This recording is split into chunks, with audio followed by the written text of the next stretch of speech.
G'day whisky lovers, welcome to the Hard Malt channel. My name's Tim, and today I thought a bit of an open topic, or a bit of a open discussion, if you will, on how weather affects whisky, or more so how weather affects what whisky you want to put in your glass.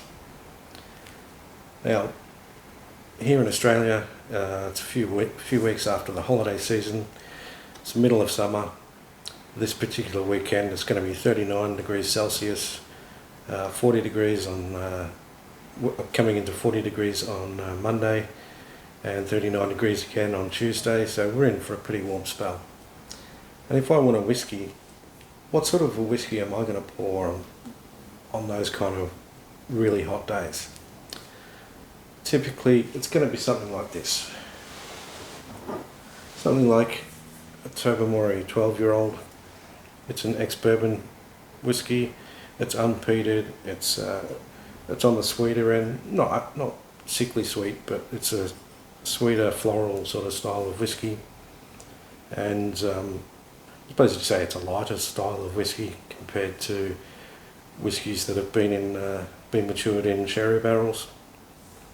For me, it's this kind of style of whisky that I'll typically reach for if it's a pretty hot day. So some other options I've got here. I've got the Aultmore 12, which again it's an ex-bourbon matured whisky.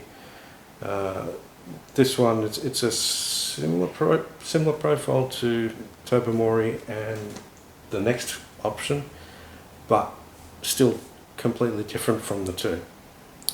So the other option, as I mentioned, and as I've recently reviewed, and has made it into my top 5 of 2024, is the Glencadam 15-year-old, another ex-bourbon matured whisky. So all these three are you could say they're very similar, but they're also very different as well. I could pick any one of these out of a lineup in a blind. Well, I like to say I could pick any one of them in a blind tasting, but I guess time will tell. Maybe I'll give that a shot one day. But for me, I find that the flavour profiles of these three are really quite different to each other. And if I really want to have a special treat on a hot day, I've got this independent bottle, bottled by Anchor, and it is a secret Highland Park, a 16-year-old ex-bourbon hogshead single cask. As you can see, it's much enjoyed as well. I'll have to get on to reviewing this one shortly before I see the end of that bottle, because it's absolutely delicious. So this one is very much, it stands out from the other three because this is really rich and creamy and thick. It's bottled at a higher percent, so that's why, mostly. But yeah, so those would be four of my top picks or options, if you like, for whisky on a hot day. When it comes to winter time is typically when we're going to reach for something like this, richly sherried. If you like your sherry bombs, you'd love this one. This is, again, it's bottled at 46% natural colour, incredible natural colour, non-chill filtered as well, from Glenallachie. I will also review that one in, well, perhaps not coming weeks, because it's still going to be a bit warm for that style of whisky. But, however, what if it's a hot day and I'm just really in the mood for that kind of whisky? What do? Well, that's where these things come in. Whisky cubes, or whisky rocks. The cubes of marble. As you can see, I've just taken these out of the freezer. You keep them in the freezer, all the time. So if it's a warm day and I fancy something a little bit sherried or a lot sherried, like this one here, then I'll just put one or two of these in my glass, pour the whisky, let the cube of marble just chill that whiskey a little bit, and then I'm happy to enjoy it on a really hot day. So, does weather really affect what I pour in my glass?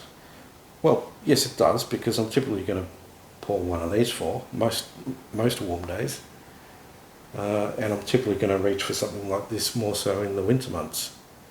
But there's always exceptions to the rule, and that's where these whiskey rocks come in.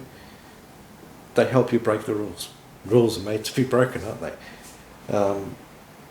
I'm keen to hear everybody else's thoughts on whether whiskey affects what they like to drink.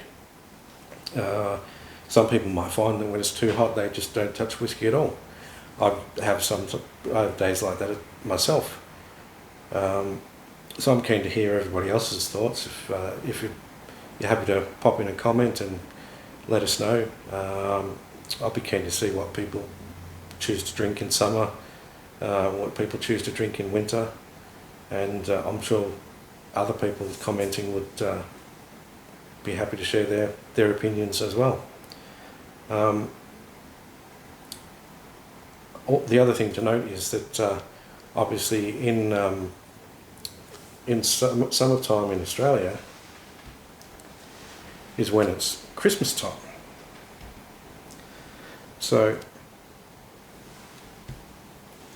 do we drink Christmas drams in summer? Well, yes we do.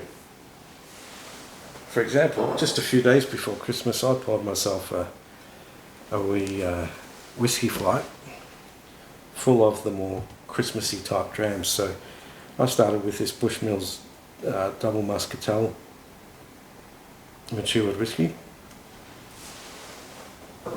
Then I moved on to this Linkwood bottled by North Star. This is a sherry Linkwood. Really salted caramel, toffee, sticky date pudding, those kind of notes. And then I moved on to Bunnahabhain 18-year-old, which is very rich fruitcake sort of notes, if you like, laced with chocolate. And then I finished my little Christmas flight, with the most Christmassy drams, my hand-filled ex-Oloroso cask strength, which I picked up from the Glendronach distillery last year. So the answer to that question is, it can be the middle of summer, it can be a hot day, but coming up to Christmas, yes, some of us do still like to get into the Christmas spirits, so to speak. So sometimes there's more exceptions to the rule than you would think. So there you have it, guys. Those are my thoughts on how weather affects whiskey and how occasions affect whiskey. You could call it consider that as well. So if you like this kind of open discussion, give us a like, give us a subscription, and more importantly, share some comments. Tell us what you drink in winter.